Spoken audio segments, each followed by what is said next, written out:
Hey, good morning, all. Welcome to the Common Good Podcast. It is Wednesday, April 28th, and on Wednesdays, we get to talk a little bit of faith and the common good. It's joined with our regular cast of characters here on these Wednesdays. I'm Doug Paget in Minneapolis, standing up today. Let us know in the chat, if you're watching online, where it is that you're coming from, where it is that you're standing or sitting, and what it is you're doing.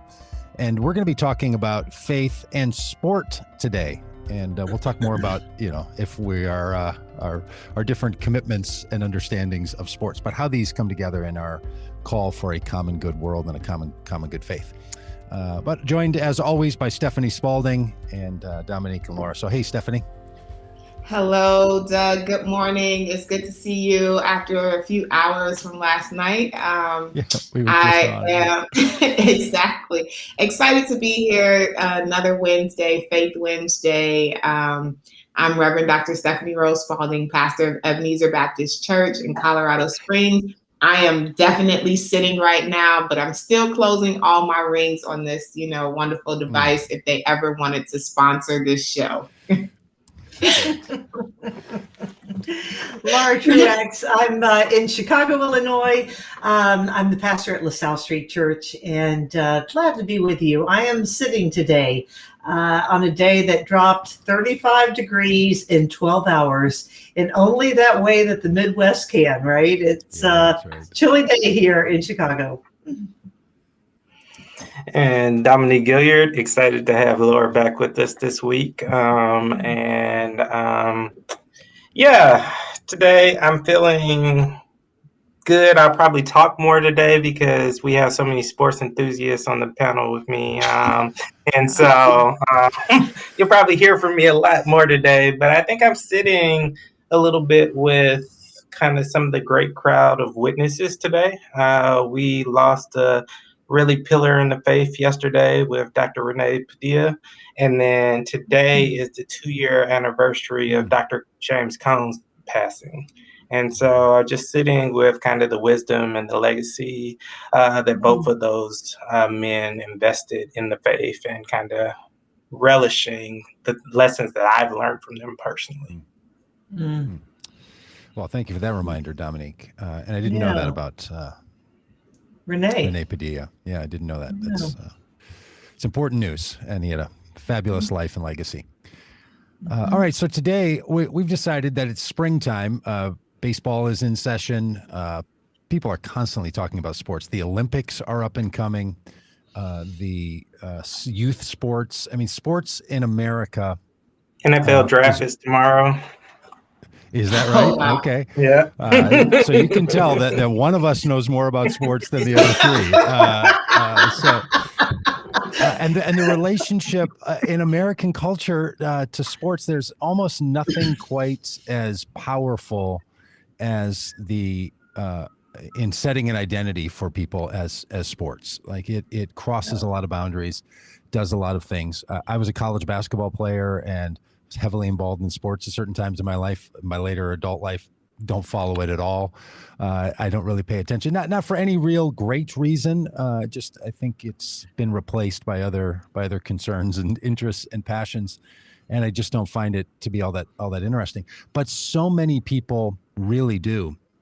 And one of the questions is there some way that we should think about our own faith, our own culture, and what do we do, and how do we connect with sports? I'll just say that as a pastor and as a youth pastor back 30 years ago, boy, there was a lot of competition between the church and sports, especially youth sports. I don't know if you all had that same experience, but absolutely. When they started letting kids have like sporting activities on Wednesdays, and that was supposed to be church night, at least here in the Midwest in Minnesota, there were meetings that went on about that. Like this is church time. This is not sports time. And all of that was alive and well. And then, of course, the professional sports are so powerful.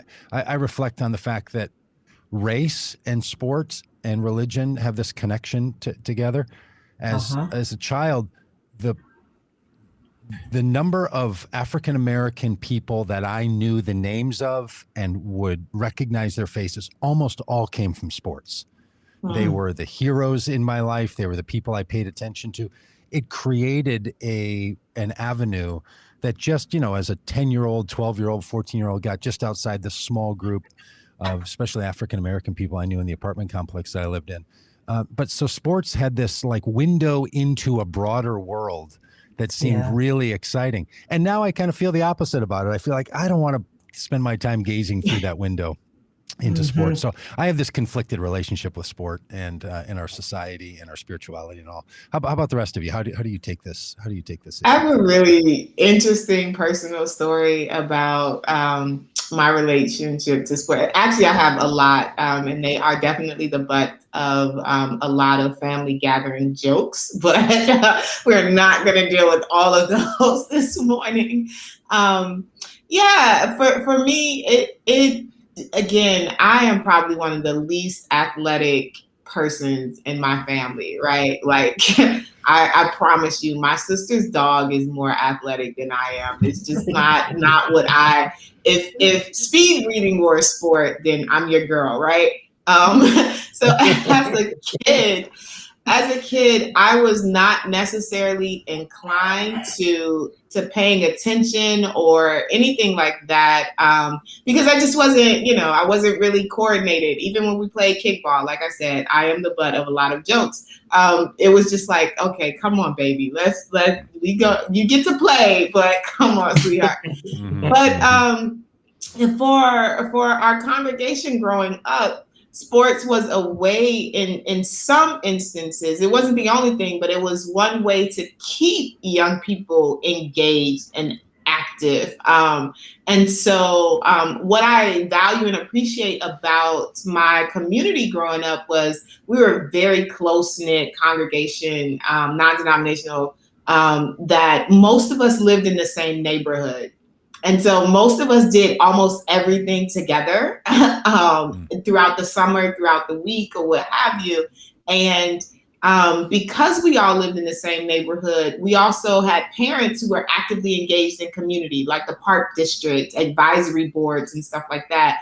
And one of the baseball leagues was run by a gentleman who attended our church. So almost all of the boys were signed up for baseball, every summer, because again, it was investing in community, investing in the work that others were doing in the church. And I just remember one summer being like 9 years old, going to my mom, and I'm like, I want to play Little League baseball. And everybody, like my mom looking at me like, what? But my thing was like, I was relegated to standing on the sidelines, cheering for my brothers who were like 6 and 10 at the time. And so they were scrappy. They weren't great or what have you, but I had to stand and watch them play each summer and cheer for them. And I was like, that's full of crap. I don't, like I want access to be able to play. And just because I'm a girl doesn't mean that I should not have access. Now, again, I got hit in the eye with a baseball that year. I got like tossed around the field. I was not the best, but I knew even then, like I wanted to be able to have the opportunity to be part of the experience and not just be relegated to say like, well, this is not for girls. So I was like a 9-year-old feminist without the language of feminism, and like people around me had to deal with that.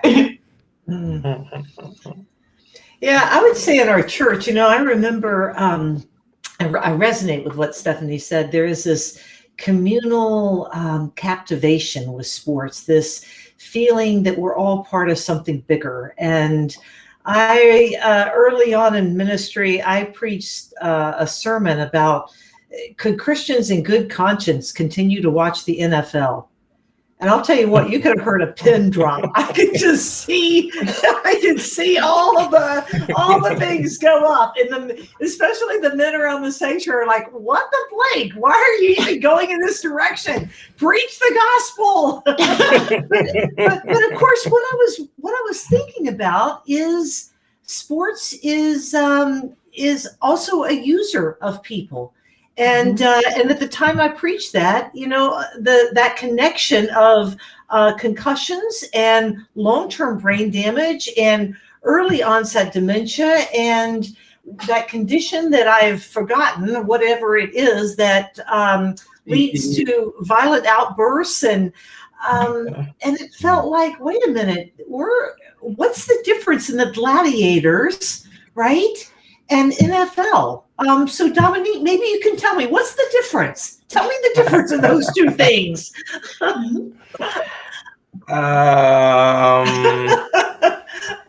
I'd say the difference is NFL players are getting paid a fortune to sacrifice their bodies, and I think they are agreeing that the fortune and the fame are worth their livelihoods. It's literally laying down their life for this, and so it becomes an idol.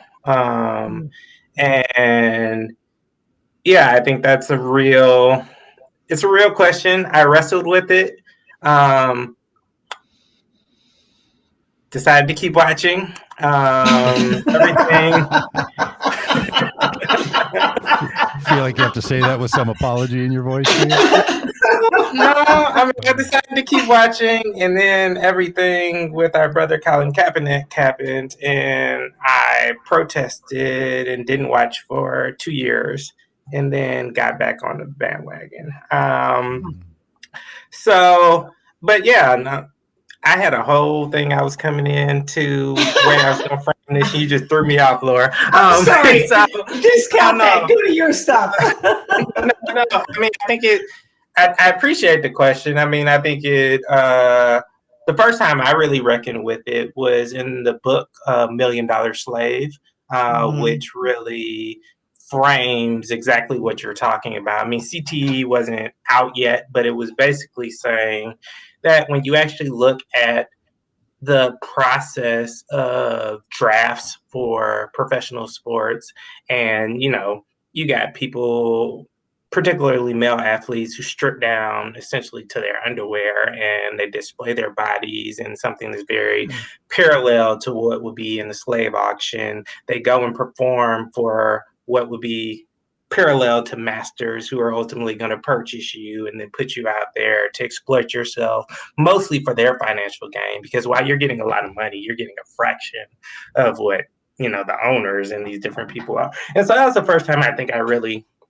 kind of reckoned with what you're raising. And I think really Will Smith's movie was really another time that I really reckoned with it after kind of sitting with CTE, and we were really starting to see a number of stories come out about how this literally deteriorates and damages the brain to the point that you just are not acting out of your centered self because you've been so thoroughly impaired. So I grew up, I played sports since the time I was 4. And I so desperately wanted to play football, but my mom wouldn't let me. And she said, I want you to be able to walk when you're 35. And I was like, you're just, parents, they're just so dramatic. I was like, I know people who play football, they can walk. What are you talking about? So I just, it was a fight in our house. I ended up playing baseball and played all the way through high school, got a college scholarship to go play, but then ended up getting in a really bad car accident where I wasn't able to fulfill my scholarship 3 days before my high school graduation. And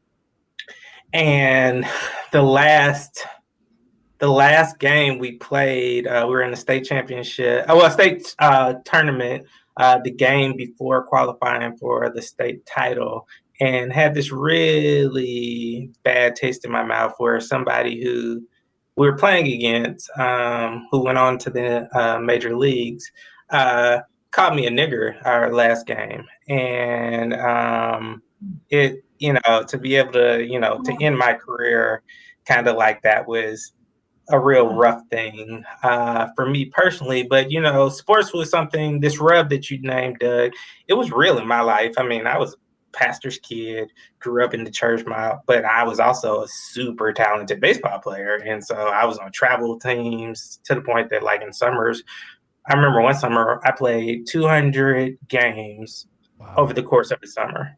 And so we were playing triple hitters, double hitter, like that. Baseball was my life, my identity. And so, yeah, and then we'd have to have the conversations. Well, you can play Sunday, but you can't miss church, but and that kind of stuff. And so those were real conversations. But for me, I think part of the reason why I never kind of deviated away from sports is because I've always seen sports potential to really galvanize the movement and vote for social change. But I also saw it as, like what you were saying, Stephanie, as a way that a lot of parents kept their kids out of stuff that they didn't need to be involved in through actually channeling them into sports. And I saw the way that sports, when done properly, you learned lessons about being a good person, being responsible for yourself, understanding that you aren't this rugged individual, but you actually have to be a part of something bigger than yourself. And so I saw a lot of the good parts of sports too, that I think were able to help me to stay in it. Is it exploitative? Yes. Is it an idol in our society? Yes. Is it something that we spend way too much time invested in? Yes. But are there redeemable parts of sports? I do believe that they are. And I do believe that in this cultural moment we are right now, we wouldn't be here without sports. And so those are some of the tensions, and we can circle back and I can say some more later. But that's kind of the thing I think that leads me to kind of where I am. Just knowing the history of activism through sports and the role sports have played, particularly these last couple of years, in helping us to really reckon with some of the things that we've historically tried to sidestep. Your comments make me recognize that there's at least three major ways that we think about sport. One of them is participation, right? We've all kind of talked a little bits about that, what we do if we're actually participating in a sport. And then that gets really broad, like people that are runners or are bikers or that go skiing or golf, like activities, sporty, physical activities. And then participation in organized athletics and organized sports, I guess even track and field, or what's the one in the Olympics they do up here in Minnesota where they push the little disc on the ice? Curling, like shuffleboard on ice, like all of those, like participating sports. And then there's the fan side of sports, like the spectator side of sports. And there's obviously so many more people who are spectators than are participants, in any particular game or activity. And it almost feels like the real question that some of us have is the role of the spectators in sports, and even sports that are designed as spectator sports. And then that leads to this third way of people being involved, which is the business side, like the economics side that put it together, which isn't only professional sports. It's also these huge, complex business systems, profit and nonprofit systems that run the sports industries, all the way down to kids athletics, AAU, and like there's a whole system of all of this. And sometimes these blend together, right? They and the critiques that we have. And I've wondered, Dominique, from your comments, if like sports might be the noun that we're talking about, but it's our verb as a community that causes the problem. It's how we treat sports. It's how we interact with it. That maybe it's not inherent from now. I think the NFL and the violence of the NFL and the danger that is to the well-being. That's a different conversation. That's its own. Yeah, I'd agree. Yeah, it is. Yeah. But boy, the rest of this is like, I don't know, if we didn't apply bad human behavior and obsessive behavior and identity forming around the wrong things to sports, I'm pretty sure we'd pick something else. And it seems like humanity has done this its entire time, right? So anyway, it all feels complex to me, and part of what it means to be a person that's alive in this culture that we're in. I think we have to reckon with it at some levels. And it does feel like, frankly, the spectator piece of it is one that I can get behind in a way that I can't get over the exploitation of the athlete piece. I mean, the spectators, I do think it's kind of cool that wherever you are in the country, if you're from Cleveland, Ohio, you are a Cleveland Browns fan, right? And I also For think better or it's worse. for better or worse, right? Because aren't they always losing? Don't they like always lose? Except and- this year. Great They were baseball good this year. And then like the Chicago Cubs, I mean, it was crazy to me when I moved to Chicago, how there are people who literally felt like their ancestors were somehow still intervening in every season, right? For the Chicago Cubs. I mean, it's kind of lovely, frankly, that there is something that crosses all these state borders and economic borders, educational all these groups, right? They're all tailgating together, and they're all doing it wherever they are, clustered in their living rooms around a sports team. Because I randomly grew up in Ohio, or I randomly was born in Chicago, right? So there's something in that that's kind of beautiful. I just don't know where to place that in the midst of all the other ugliness of, and I would say of many professional sports. Okay. And even like the beautiful sport of biking, right? That's been roiled by drug abuse and everything else. So, I would just say professional sports, I think, has got a challenge. And I don't even think that it's so. just professional sports. I think that there is still something nefarious in the way that so I don't want to come off as if there's nothing good that comes out of sports. It definitely is. Like, again, like this sense of community and learning about yourself in the midst of a team, and again, the health and wellness of the body.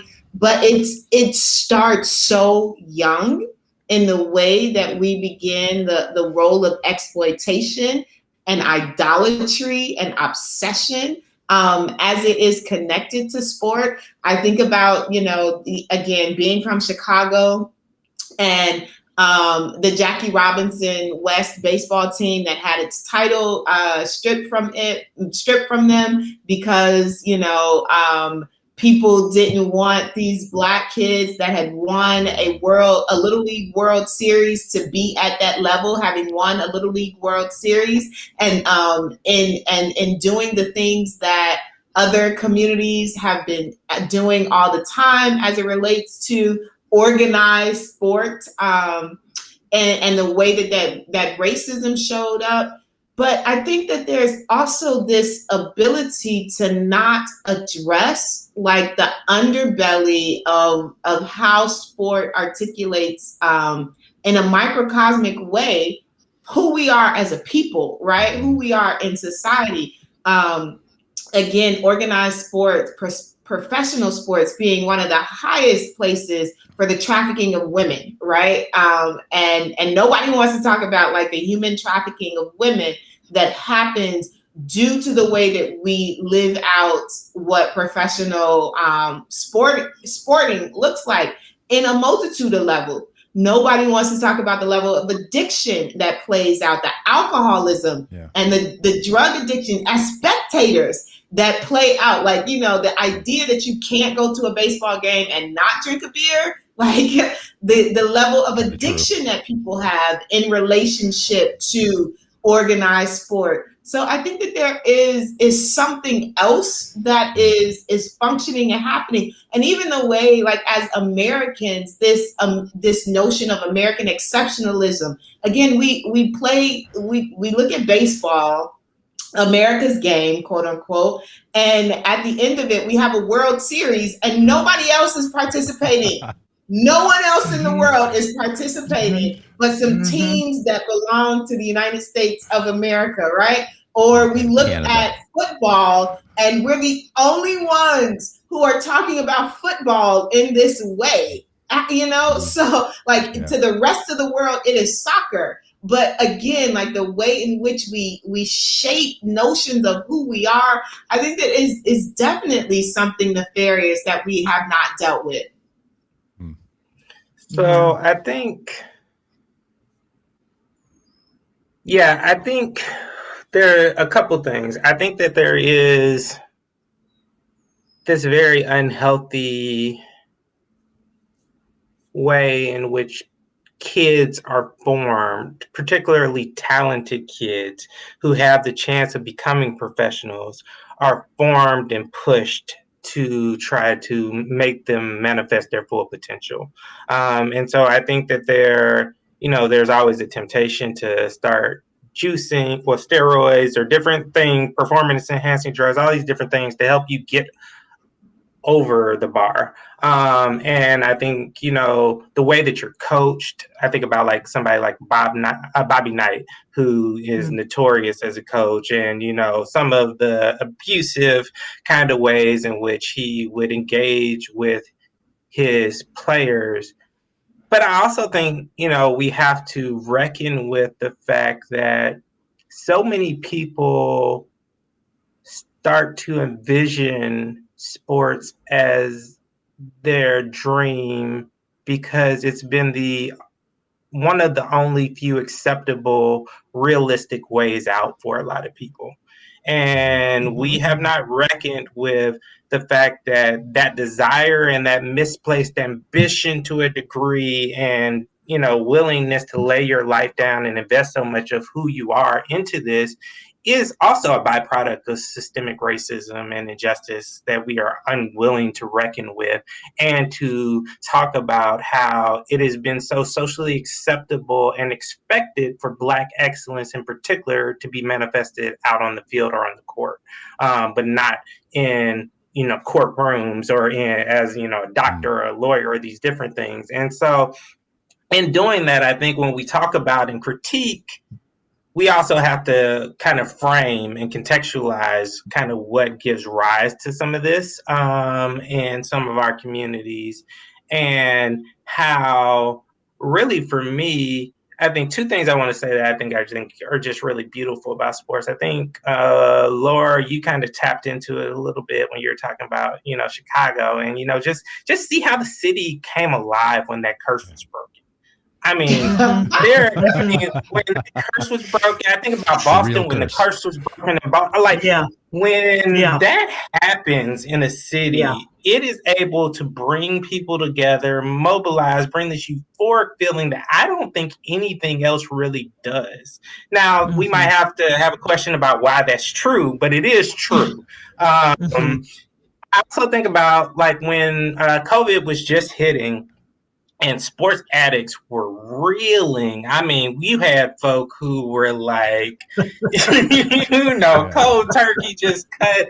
And then they released the Last Dance series. Oh yeah, and I saw it. A cultural phenomenon. I mean, people coast to coast internationally were enthralled because this was all that they could get access to. Right. So I think it speaks to the power of sports to, again, transcend, but also to bring joy in life. And I don't want to minimize, in the midst of the seriouser matters of sports that we're trying to undergird, I don't want to minimize the joy, the life, the kind of freeness that celebrating sports brings to people. And so when I talked about the fact that I thought about stopping and I actually decided to keep going, honestly, because my life is just so serious in every other respect almost. I needed a place to be able to just enjoy and to not be screwed. Like I'm aware of what's going on, and I tried to take that seriously, but not to the point that I was going to allow it to take something that gives me joy away. And that was the thing that really kept me kind of engaged in the sporting world. And I think part of what allowed me to do that is this kind of counter resistance in the history and legacy of sports. And so I'll just dig into this real quick and we can take it where we go. But when I think about, the role that Joe Louis played in the fight for racial justice and his standing up to Nazi Germany and actually manifesting that this inferior Negro had the ability to overcome and be world champion. When I think about the legacy of somebody like Jackie Robinson, who we know about, but we don't really know, fully the prophetic nature of Jackie. Like most people don't know that, he talked about, I cannot stand and sing the anthem. I cannot salute the flag. I know that I'm a black man in a white world.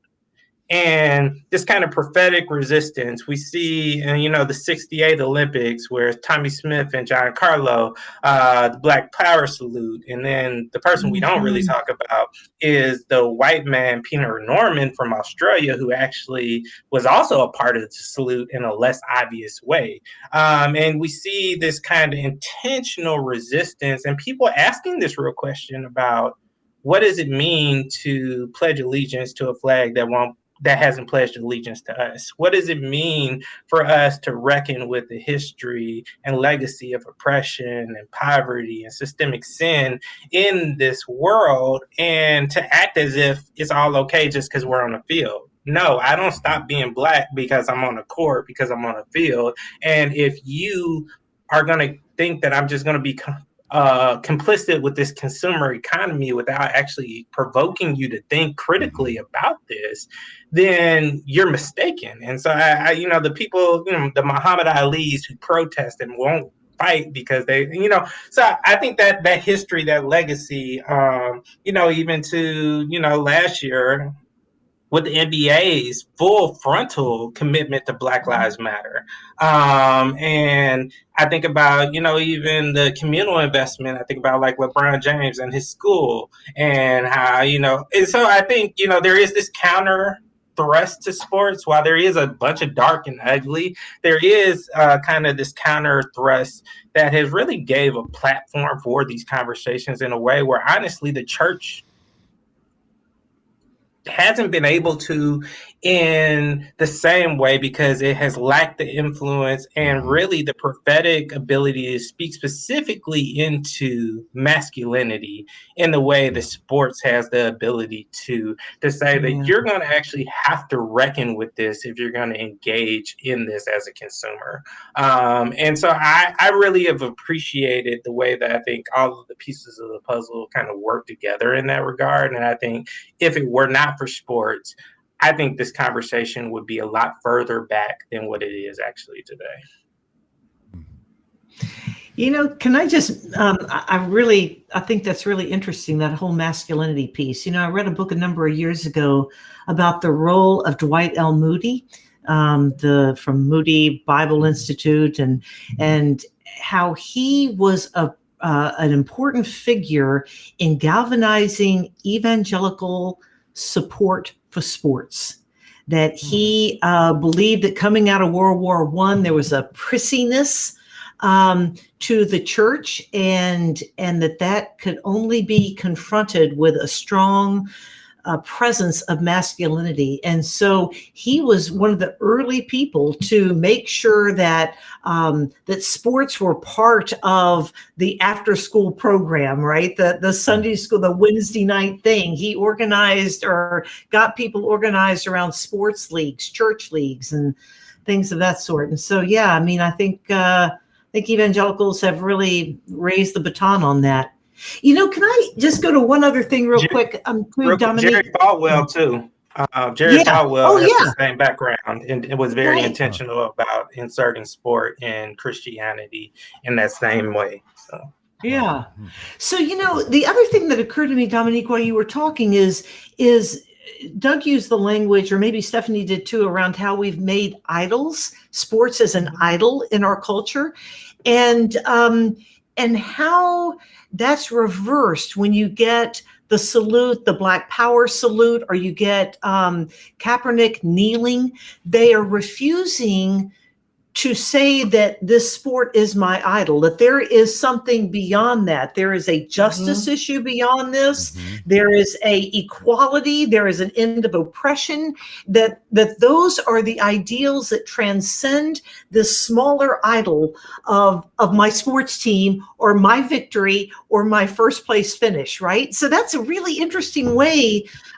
We don't talk about it like that, but we should, right? That these athletes are lifting up something broader than the win.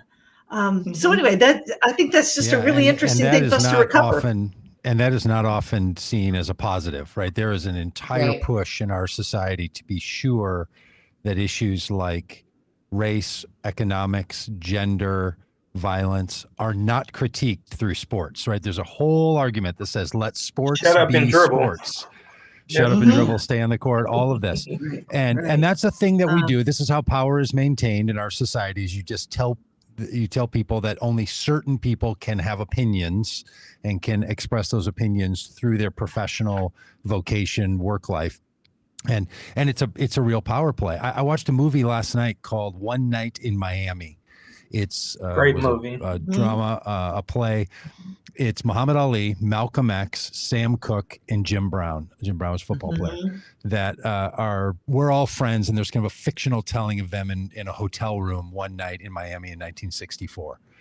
And these issues, that's not why we're talking about this today. It happened to be that I watched this last night and I haven't stopped thinking about it. Really powerful that through time in our society, and you did a great job, Dominique, of reminding us, from the 1960s forward, how sports brought this in. But this same thing is happening now, right? You see it in high schools. Like yes, high school sports bring a school together, no doubt.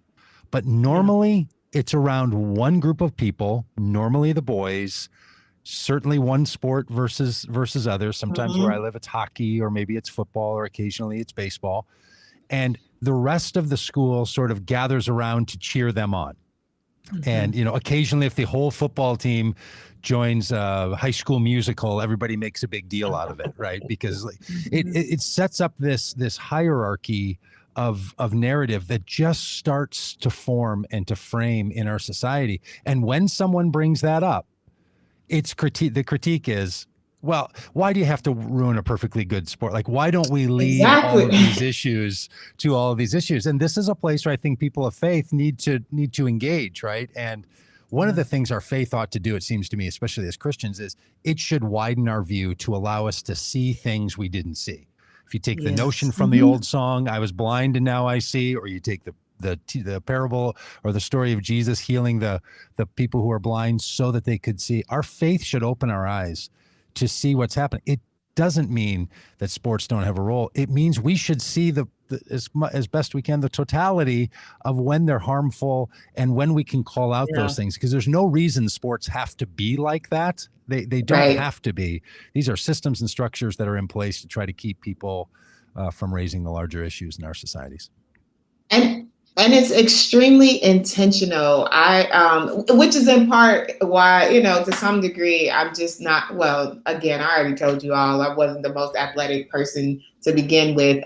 So there's a bias in that, but there are also all these other complex things and the way in which sport is being used, even to the point that both Laura and Dominic raised around masculinity, Christianity, and the rise of Christian nationalism. Like, I have a colleague who does masculinity studies and sport and has talked about how the nation utilized football at the end of World War II, at the end of the Cold War, to actually advance this kind of nationalistic perspective and this masculinist perspective about how we will project ourselves into the world, that we're still in some ways, like in very connected ways, we are dealing with right now as we think about Christian nationalism. Now, I'm not going to get into all of it because it's not my area of expertise, but it is conversation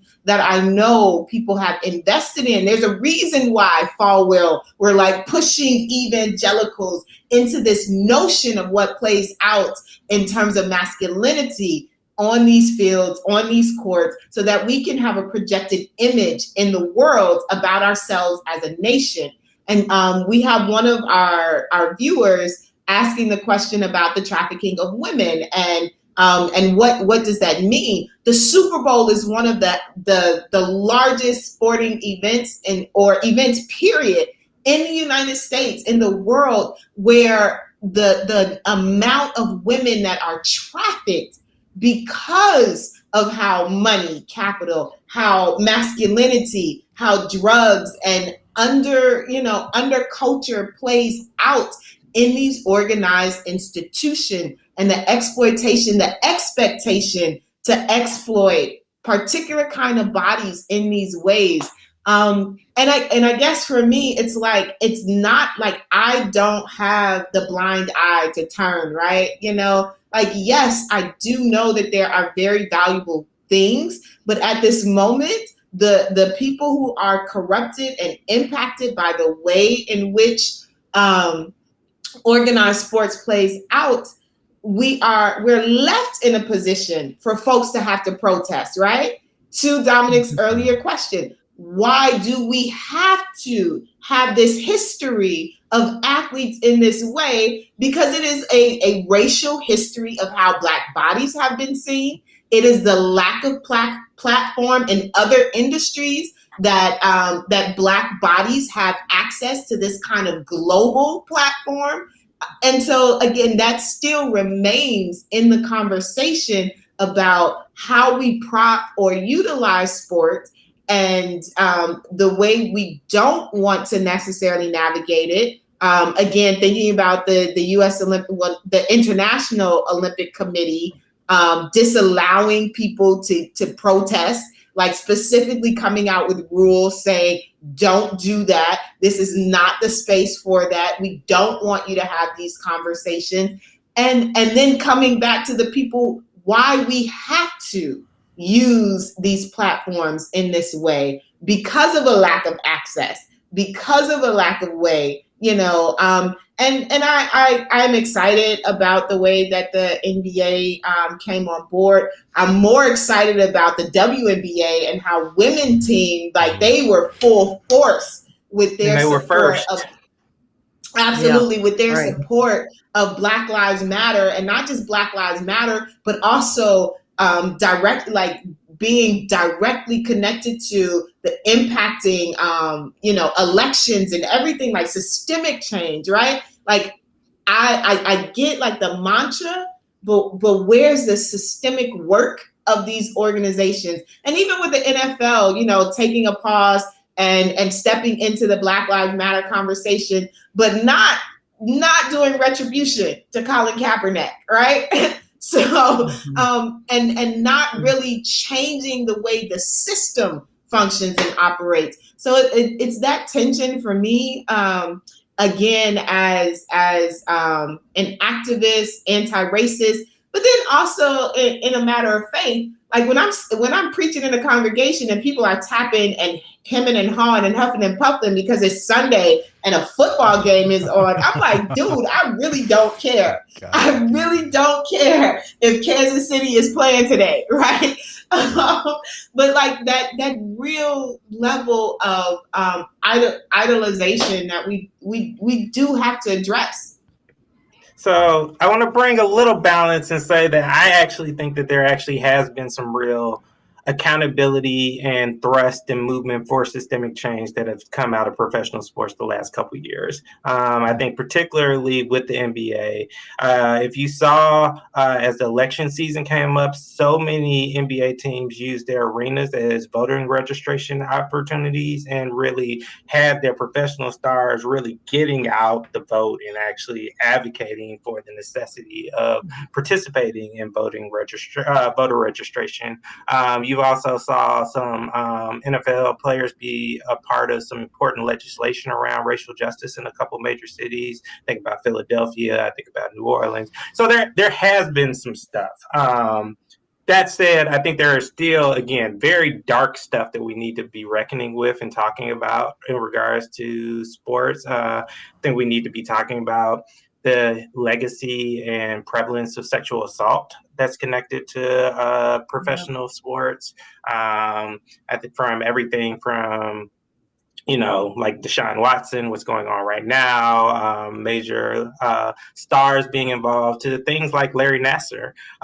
So I think like there's these real conversations that we need to be having. We need to be talking about the pay gap and gender inequality with sports. Some people argue that it's all solely based on the revenue that's generated, but there's some deeper stuff that are going on. There are ways in which female professional athletes are barred from participating in the same kind of endorsement deals that men have access to, even in when it's Olympic teams. I think about like particularly women's soccer here in the U.S. The men's soccer teams have not been good. Women's soccer teams have been great, but they haven't been able to leverage their platform in the same way because of certain prohibitions. A great show for people who are interested in understanding the interconnections between kind of justice and sports and race and gender is LeBron James's show, The Shop. That comes on HBO. It's a great show. He's had everybody from Stacey Abrams to, just all of these civic leaders. It's a space where they bring civic leaders and star athletes together to talk about social change and how do we mobilize the people for the common good. It's a great show. I really would highly recommend it. But I think, to your point, Doug, I do think this tension that has emerged from some of what's going on has invited the church to reconsider its engagement with these conversations around what is the role of faith and faith formation for so many of our young people who are Christian athletes. And, you have, the Fellowship of Christian Athletes that emerges and really has some toxic racist roots that we really got to reckon with as we talk about, that whole legacy. But like, as we come into a revelation of some of that, what is the church's role now in reckoning with a more holistic understanding of who we're called to be, particularly as we're forming and shaping people who don't see their primary vocation as within the four walls of the church, but see their vocation as something like athletic or as in the arts. Like, what do we have the imagination to understand what does it mean to intentionally form and shape people in those different arenas for Christ in a way that they have a deep commitment to justice, where they are willing to say, actually, I see this as idolatry and I'm actually not willing to participate in these ways because I understand that it causes me to divide my allegiance and, dare I say, serve two masters. Like, is there a line in which we are helping our people to see that they can't cross and authentically say that they are faithfully following Christ? And I think that's part of the question that's before the church for us right now, I think, with some of these things that are really emerging from some of these conversations about faith and activism in the sporting world. Yeah, I think that's so right. I think we have failed to actively enter into that conversation.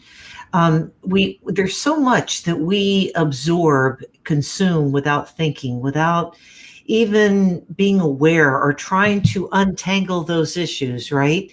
And there's a part of me that gets that. Life is complex. And for the love of God, just give me my sports team, okay? Let me just root on Sunday afternoon for my team, right? So even as a minister, when you're trying to untangle these thorny things and you're trying to, and there's plenty of passages in the New Testament. I mean, Paul goes liberally into analogies of the human body, right? I buffet my body. I'm running the distant race. I mean, he clearly has the language of the Greek ideal of the human body, and learning through and speaking of these deep truths through this being that we inhabit, right? So it's not that we don't lack passages from which we can enter into these conversations.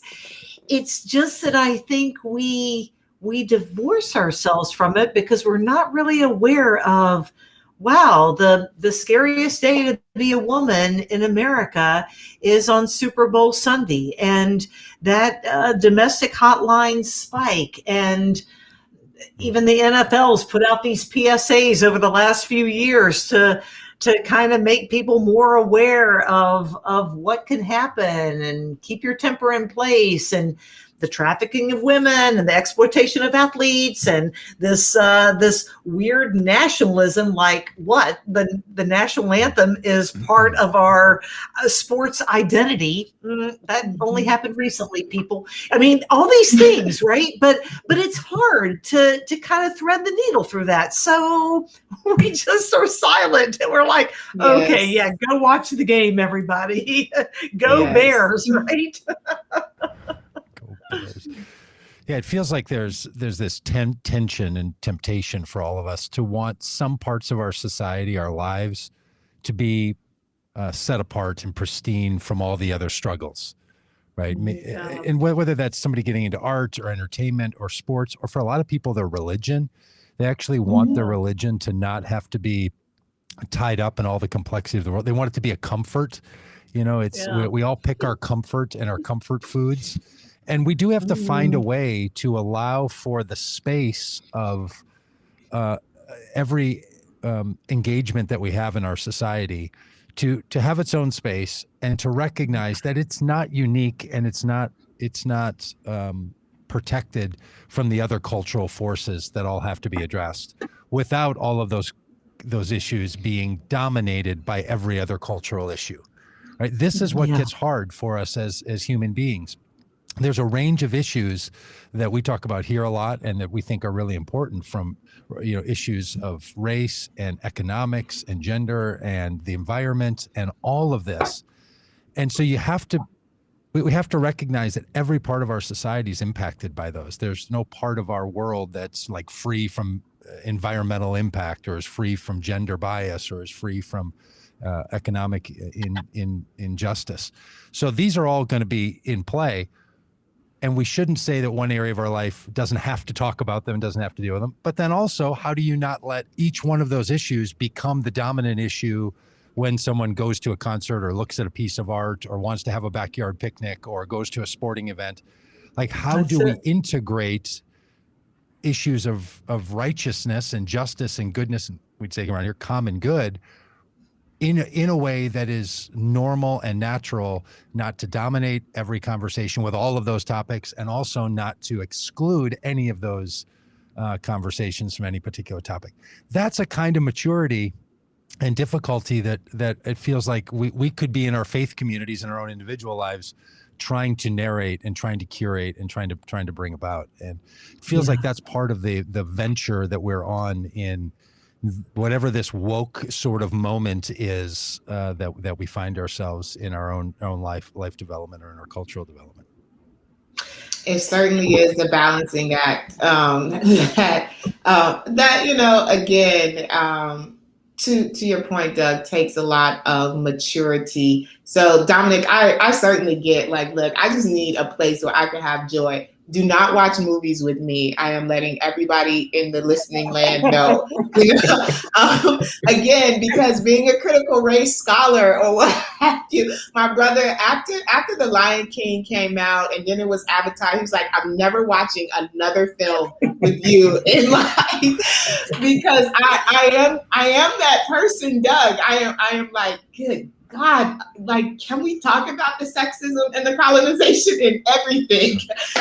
But no, and it's true. It's, again, even as we do this work, we also want the space where the release valve, the pressure valve can be open, right? And we can just be like, that gave me joy, Again, I teach a class on hip hop. Good God, how do you do that as a Christian, right? So, again, these are rich conversations. I just want to point out, again, that our listeners are saying, I've never even thought about sports as a discussion point because I don't watch it. None of this makes sense to me, new knowledge. And it is, right? Like, there's a way to enter into these common good conversations in anything. Yeah, so I think a lot of what we're talking about is really important. And for folk who are wanting to unpack some of this a little bit more, I think a book we've talked about behind the scenes is Jesus and John Wayne. And she has a whole section about the intentional investment in sports as evangelism strategy, but as an evangelism strategy that would bring people into the church in a way where they weren't going to reckon with all these things, other things that we're talking about that are associated with sports. And so I think there is this deep history and legacy that we have to reckon with in regards to that. But I also think at the same way, I've seen some intentional advancements in sports that I haven't seen in the broader society. And so I think about like how intentional sports has been with trying to reckon with some of this stuff. And so you've seen the increase of female referees. You've seen females actually stepping into front office positions in sporting teams in both baseball and football. So I see, this glass ceiling shattering in some ways in sports, because there is this more honest reckoning with the realities that kind of get sugar-coated. And I think I really want to applaud this emerging generation and this current generation of athletes, because they are taking their social responsibility and the role of activism more seriously than I think historically athletes have. And because of that, I think the broader society is reckoning with these conversations in a different way. And had it not been for stars like LeBron and different folk who were saying like, hey, at the apex of my game, Colin Kaepernick, at the apex of my game, I'm willing to take the stand. It's one thing to take a stance past your heyday and you've won, you got all your money and secured your endorsements, but people at the apex of their vocation, the prime of their lives, willing to take a stand for these things, I think it is a sacrificial commitment that really does bear witness to the common good. And so I really want to affirm these athletes, because one of the reasons why you'll hear some people who take more of an analysis like me and Stephanie, they won't call Michael Jordan the greatest, is because Michael Jordan has some opportunities to actually step up and speak into this, and he didn't want to get in the fray. And so there's been some real critique around him, that and some praise of LeBron. And then you just saw Michael Jordan gave a huge investment to BLM, maybe in part trying to rectify some of that history. But I do want to say, like, it is an intentional sacrifice, and some people have literally lost their vocation because of their commitment to justice. Some people, I was just in the show notes, I include this in the show notes, but it's the story about the first professional basketball player who chose not to stand during the Pledge of Allegiance. He ended up getting his house burnt down.